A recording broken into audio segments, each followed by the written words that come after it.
Hey, what's up guys? It's John here, the host of the REI Contractor Show from Blackjack Contracting. Welcome back to East 12. This is our continuation of this series. We are now just finishing up the framing stage, and so we're going to show you around. This is one of those key jobs, part of a duplex legal second suite, is we actually have to install fire separation as we frame. I'm going to show you around as per request. There's a couple unique things to do, but it's not super complicated here in Hamilton. One thing you got to be aware of, that each city kind of has their own different rules. It's not really supposed to be that way, but it is. What you see here wouldn't come close in St. Catharines, but we're not in St. Catharines, so that's a whole different topic that you can we can talk about in another video. So we're going to show you around here. I'm going to show you the fire separation in a few different spots, show you what the layout is and what the key things are, and then we'll talk about the next steps.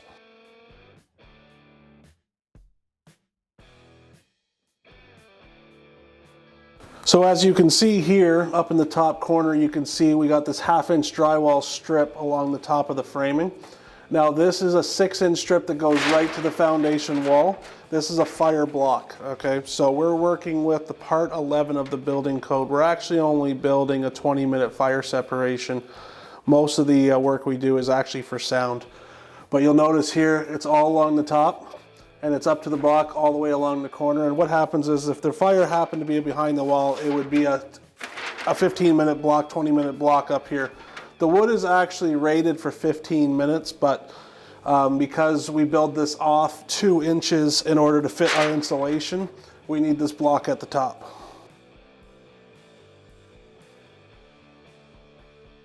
Also, as you can see here, we have a building wrap here. Some people call it Tyvek, that's just a brand name, but what this is a barrier between the insulation and the concrete wall, and this is an air barrier, so it allows air to travel one way and not the other, and it keeps basically from the insulation from getting soggy or moist touching the block. And this is required when we have a untreated concrete surface. So if you were to take your block walls and they were actually painted, you actually wouldn't be required to have this. Also, as you can see here, we have the 6mm vapor barrier on the floor. Now we want to make sure we have a vapor barrier 6mm at least underneath the floor where it's touching concrete, so it doesn't wick up and eventually rot the wood. There's a couple different materials for that. There's a foam gasket, but this is the most cost effective and the most common manner to do so.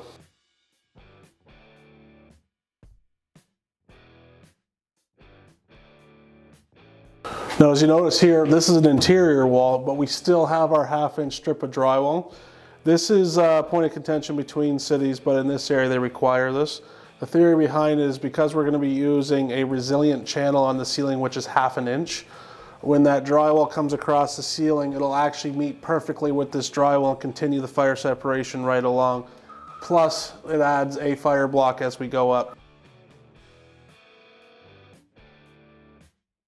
So as you can see right here, we got 2 studs here. One's the king, one's the jack. This is an interior installation, so it's not a true king and jack, but what I recommend as a quick tip is to always double up your door studs, because it's going to make a hell of a lot easier for you to put your trim on later to have something to nail to.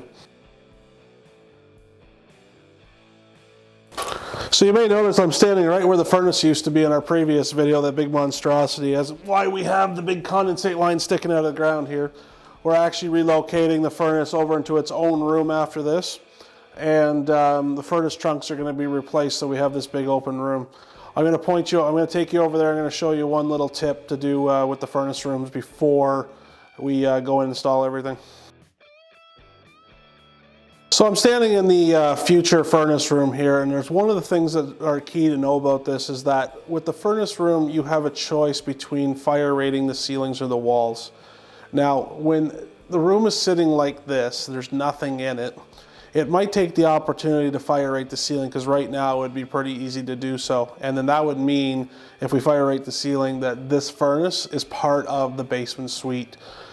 When the furnaces are in place already, it's usually easier to rate the walls and make the furnace as part of the upstairs.